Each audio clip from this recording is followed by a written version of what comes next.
Dragon's Dogma 2 launches to mostly negative review bombing after microtransactions reveal.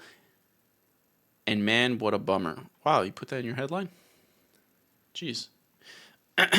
What you need to know. Capcom has responded to the situation in a new blog post, reiterating that the most of the items available for purchase are also available in-game. Notably, Dragon's Dogma 2 has also risen back up to mixed on Steam.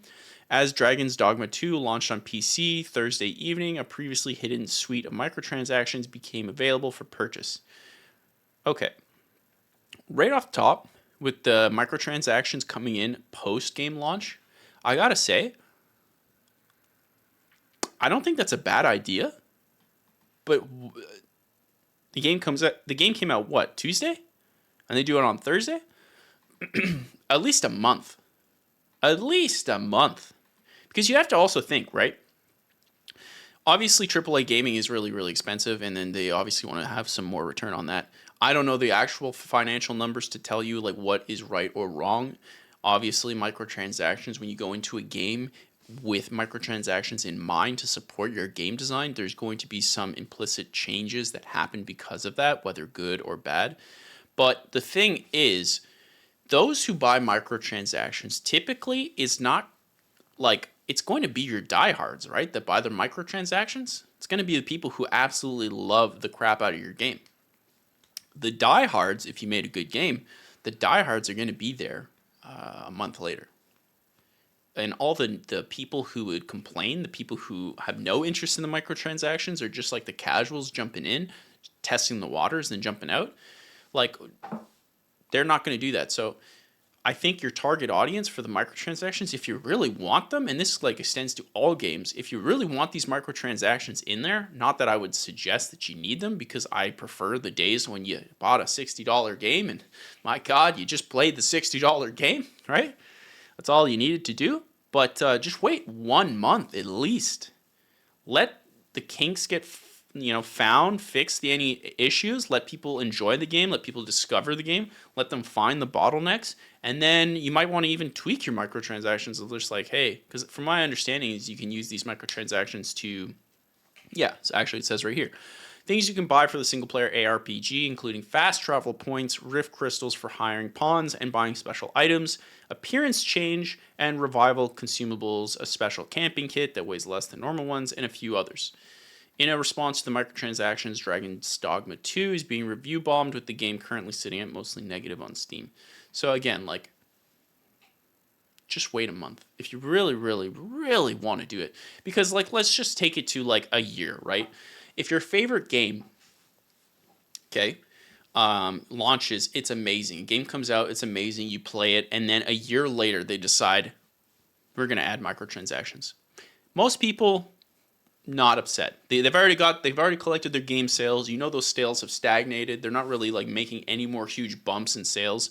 So, most players are just going to go, okay, yeah, I already got my fill. For those who are still there and want that stuff, that's for them. I'm done. I already did my thing. Maybe if I go back, maybe. But when you do it like 2 days later, like, you're just like, the way it comes off to players is, hey, I bought this thing, and 2 days later you're telling me I don't have everything I need. Like, it just looks bad. So whether it's necessary or not, like, and from my understanding, it's not necessary, but we'll get into the reviews into a second. Prison Sack says in chat, took Dragon's Dogma 2 off my wish list. I don't think there's a place for microtransactions in a game like this. I would tend to agree. I mean, really, what is the purpose? Yeah, just make the game. God, I'm just so sick and tired of these games coming out where it's just like they got a nickel and dime you. Like, look, man, just make the game. We just want to buy the game. If Nintendo can do it, just do it. It's like always like this. But again, if you really, really want microtransactions, if you really absolutely need it and you're like, we're never going to be profitable, just at least wait a month. And also fast travel microtransactions, that's lame. That's just lame. But let's read these reviews. Prison Sacks, another W in the chat. Prison Sack says, if they want more money, how about an expansion? I agree. an expansion, DLC, stuff like that. And again, I want to be clear, game developers, you don't need to make a new world. If you just decide, like, just imagine this, a DLC that was the same world, nothing changes. They're just adding more quests, more dialogue, like a new story in the world. People like that. It doesn't need to be new assets. You just need a good story. Game developers are still so behind on the story aspect. People like good stories, okay? Like, some of the most popular videos on YouTube are literally just simple images of the world, like the world map, while people talk over it. People want to be entertained. They want good story. Okay, let's read some of these. So here's the Dragon's Dogma 2 Steam reviews. So we got was putting together a compatibility guide for playing the game under Linux Steam, which required me to use various Proton versions. Apparently, each of these count as an individual PC. Ensure denote. Okay, yeah. So some issues there with DRM. Character stuck in the floor, can't reload, autosave, can't delete the character and make a new one. This is something I heard. You can't delete your character and make a new one without paying. That's rough. See if we can get more. Going to keep it short. De novo, bad optimization, microtransactions, do not buy. Played it 1 hour. It's just Dragon's Dogma 1, but better. Also, pro tip, don't buy any of the microtransactions. All the items are readily available in-game. See, that's what I mean. If that's the microtransaction style that you're doing, where all of them are in-game, also sorry for not zooming in. If I don't zoom in, chat, can you guys text to speech so that way I don't forget? I'm counting on you, chat. You're keeping me sane, keeping me focused. It's just Dragon's Dogma 1, but better. Also, pro tip, don't buy any of the microtransactions. All of those items are readily available in-game. That's what I'm saying. If that's the microtransaction style that they're going for, wait a month. A month. Even 2 weeks seems too early for me. Wait a month. You'll get the same traffic. You just will. If your game is going to live a month, okay, it's definitely going to live a month without any of this like bad microtransaction PR on top of it. And then after a month, those who are still playing, then you can ask. You provided them a month of value. Then you're just like, hey, do you want this as well? Because it's another $1 if you want it. I'm not advocating you need to do that, but if you're gonna. Punch Sploder in chat says microtransaction fast travel. It's infuriating that execs think they're creatively generating new revenue streams and lack the marketing awareness to realize that they're being huge to expletives to their customers. I agree 1,000%. Can you imagine if I went to trying to think of a good analogy. Analogies on the fly or this early in the morning are rough, but imagine I go to a donut shop to go get a donut in the morning, right? I go get a donut with my coffee. They give me my coffee, they give me my donut, I pay $5. Here's what I get. And they say for an extra $1 we could put icing on your donut. I go, but whoa, donuts have that. It's like, well, yeah, but you could put the icing on yourself if you want, or for an extra $1 I could do it. It's like, I guess I could do it. It's just kind of inconvenient. Why wouldn't you just do it? Is it really that worth it? Like, why would you not? That's kind of like what I'm trying to say is just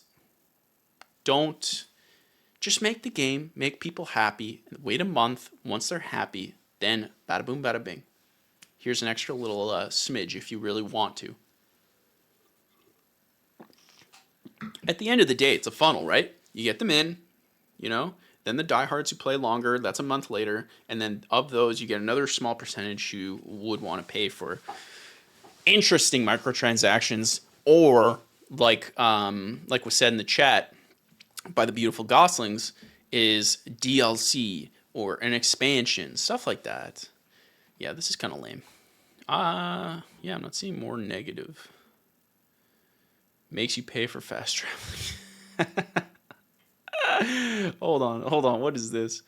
Firstly, Dragon's Dogma 2 is like Cell from Dragon Ball Z. It's a combination of Elden Ring, Dragon Age, Zelda, and Monster Hunter wrapped in secrets and loot. You will not regret not playing if you are an RPG fan. That is all. As for microtransactions, worries Read on. If you have read that Dragon's Dogma 2 is gating fast travel and powerful pawns behind rift crystals, you have been baited for clicks. This I would believe, actually. In Dragon's Dogma, the need to fast travel is encouraged to be used scarcely, as there are many secrets through the field and dungeons that may take a few times to notice, but there is port crystals in-game, location-based and custom player use, to fast travel, and ox carts in-game to fast travel, which can occur random and profitable encounters. The pay currency, it is earnable in-game through pawn trading, pawn quests from new pawns, your pawn being used by other players, finding rift stones, chests, and even certain enemies, as it is more an in-game currency like Dragon's Dogma 1. The microtransactions in currency are obtainable in-game, the purpose of which are fail-safes for people who are stuck in a bad situation of their own making or have no sense of exploring to find the game. Okay, this is informative. But then, based off what I'm reading with this, why even do the microtransactions at all? Just doesn't seem worth it. You know you're going to get blowback. So, not really sure.